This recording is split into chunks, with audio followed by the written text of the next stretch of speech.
Bismillahirrahmanirrahim. Dalam kesempatan ini kami perlu informasikan adanya perbedaan gugatan dengan kolusi saling gugat. Dalam gugatan murni, gugatan itu memperjuangkan hak.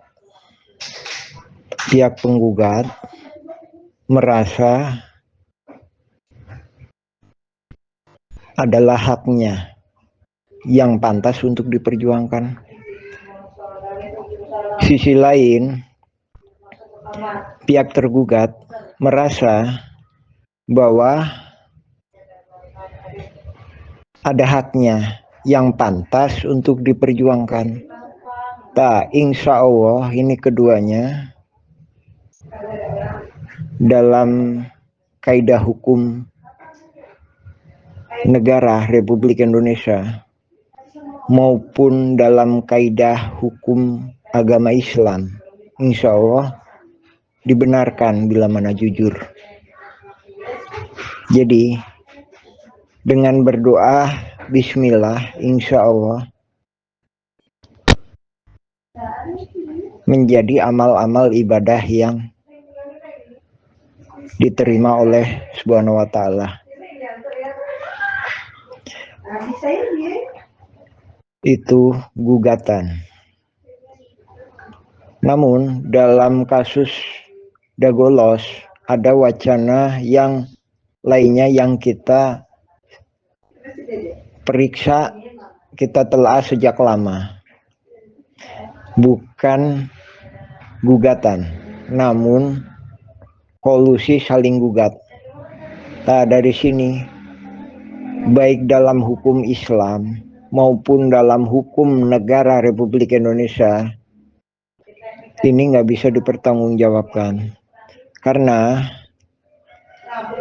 pihak penggugat itu tidak yakin bahwa itu haknya.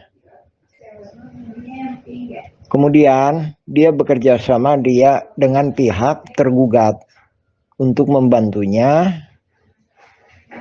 untuk saling berbagi, untuk saling bekerja sama. Yang ini secara jelasnya adalah kolusi.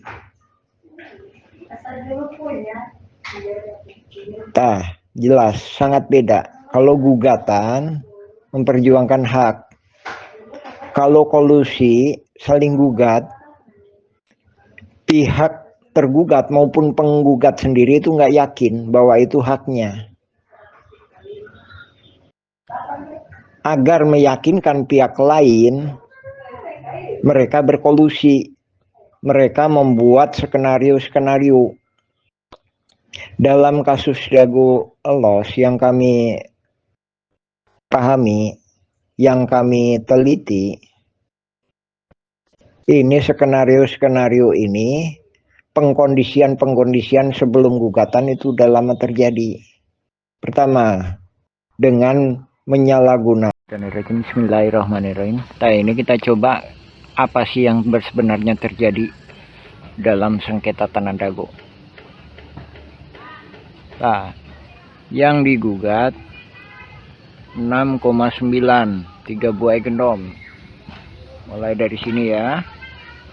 Ini di selatan, tengah, ini utara. Itu yang digugat. Sementara subjek yang digugat itu ada di sini.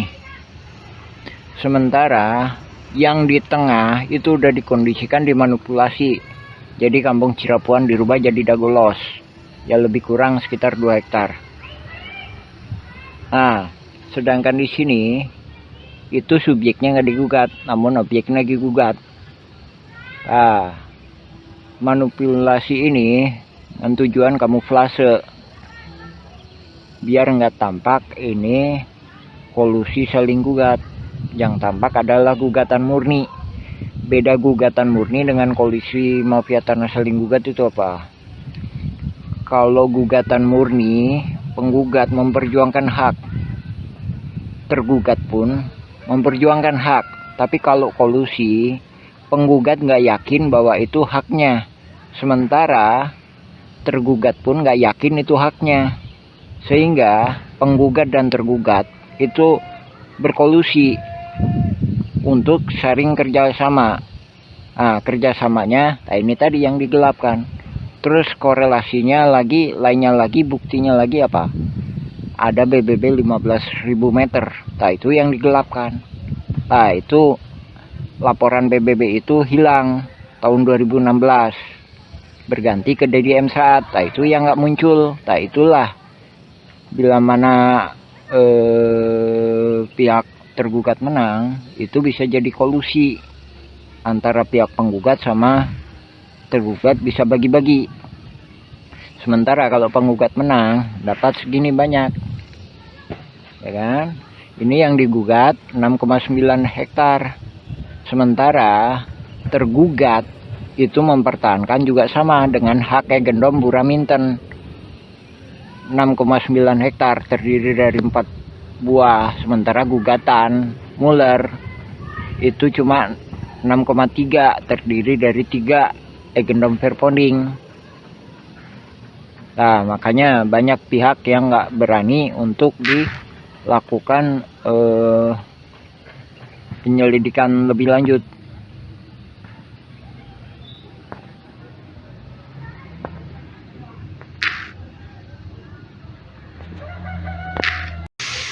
Nah, dari sini hakim tidak percaya. Ini tanah sebenarnya dari mana gitu.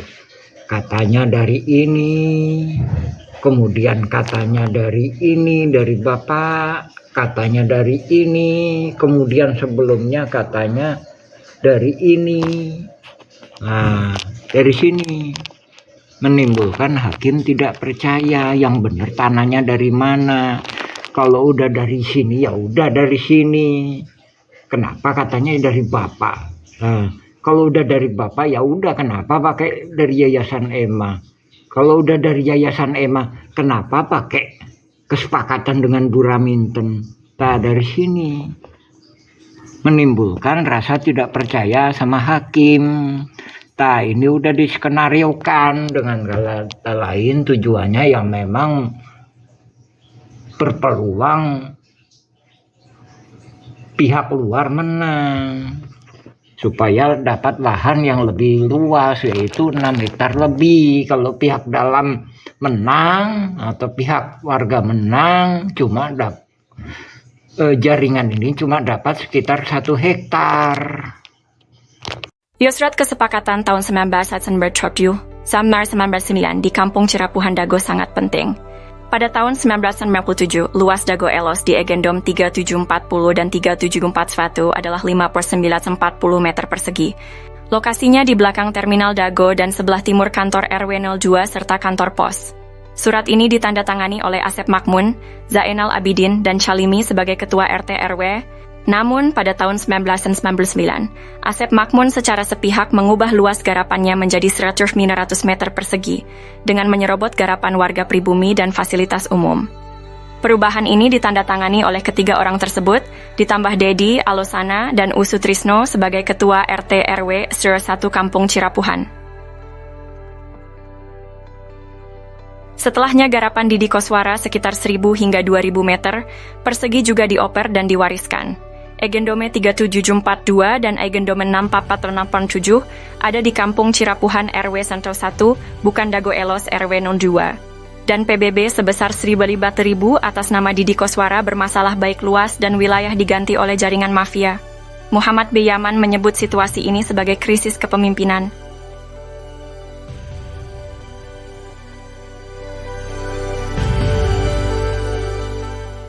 Kampung Cirapuhan pada tahun 2016 menjadi sorotan karena kasus saling gugat antar mafia tanah. Tokoh RW 02 Dago Elos, Pak Abdidin sebelumnya telah diingatkan mengenai pajak bumi dan bangunan PBB tahun 2002 seluas 15.000 meter atas nama Didi Koswara yang harusnya di Kampung Cirapuhan bukan Dago Elos. Ini melanggar kesepakatan tahun 1999, luas garapan Didi Koswara pun sudah habis, juga Aput Sukendar dan Alosana. Lalu menurut petugas kantor pajak, tanah tersebut dipegang oleh Dedi Mochamat Saad dengan alamat di Jalan Roket 1, Komplek Armet, Cipageran, Cimahi Utara. Catatan luas tanah tersebut sekitar 11.000 hingga 15.000 meter. Sekalipun PBB bukan bukti tanah, ini merupakan bukti adanya kolusi sebagai jaminan. Bila tergugat menang, maka penggugat juga dapat bagian. Saksi dalam kasus ini adalah Bani Rahman. Tarka Dago Elos juga telah diingatkan bahwa ini hanya modus mafia tanah yang saling gugat, bukan ngegugat, tapi saling gugat. Artinya, pihak tergugat pun merupakan mafia tanah. Mereka saling gugat, bukan hanya menggugat. Bahkan, Buraminten juga menggunakan hak Eigendom Verponding dan telah siap lebih dulu serta sepakat dengan Asep Makmun. Semua pihak disepakati sebagai penggarap Raminten. Kasus ini menunjukkan betapa rumitnya masalah pertanahan di Kampung Cirapuhan, dengan banyak pihak yang terlibat dalam saling gugat. Kisah ini terjadi di Kampung Cirapuhan pada tahun 2008. Bob Nainggolan, seorang pengacara, mengirim surat panggilan atas nama Iwan Surjadi, bos Batu Nunggal, mengaku berhak tanah seluas sekitar 100 meter. Setahun sebelumnya, warga menanam pohon alpukat, nangka, dan lainnya sebagai tanda batas tanah Pak Bagio seluas sekitar 700 meter. Adapun barat dan timurnya adalah tanah warga. Notaris Meli Nathaniel membuat akta jual beli AJB dengan penjual Ismail Tanjung dan Didi Koswara. Asep Makmun menjadi penunjuk batas. Setelahnya sertifikat terbit atas nama penjual. Ini gratifikasi, AC. Kemudian hari, Iwan Surjadi ternyata hanya seorang mafia tanah saling gugat. Ia memberi hadiah untuk oknum aparatur, juga Didi Koswara, Ismail Tanjung, Asep Makmun dan rekan sebagai pendata calon tergugat dan tergugat.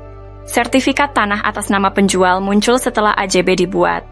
Kesaksian dari Pak Ada, Paman Asep Makmun, Pak Unus, dan Pak Slamet juga mendukung hal ini. Menunjukkan Asep Makmun, Apud Sukendar, dan jaringan mafia telah berdusta. Lalu memberi peran Didi Koswara seolah tokoh tuan tanah pribumi sebagai tergugat. Akte jual beli tahun 1956 di Kampung Cirapuhan antara Tommy dengan M. Wikarta, sertifikat hak milik atas nama Didi Koswara seluas 80 meter dipertanyakan keabsahannya. Didi Koswara dan Asep Makmun bukan bagian dari keluarga besar Nawisan Tommy Rokayah. Kesaksian juga datang dari Pak Slamet, Pak Unus, dan warga lainnya. Ewis Oma adalah anak Tommy Rokayah, menikah dengan Zenal alias Jenal. Ini bukan hanya penyerobotan lahan, tapi juga mendukung mafia tanah saling gugat. Adapun ada pinjaman uang, beberapa saksi menyatakan, kalau ada hutang maka bila dihitung maka hanya seharga tanah dengan luas 1 hingga 4 meter persegi. Ini juga untuk menjadikan Didi Koswara seolah-olah tuan tanah pribumi. Luas 80 meter ini juga menutup jalan umum warga Kampung Cirapuhan, RT Troloju RW 1 No 3/3. Oleh karena itu, perlu direvisi atau dicabut karena telah merugikan anak turun Jenal dan Ewis Oma.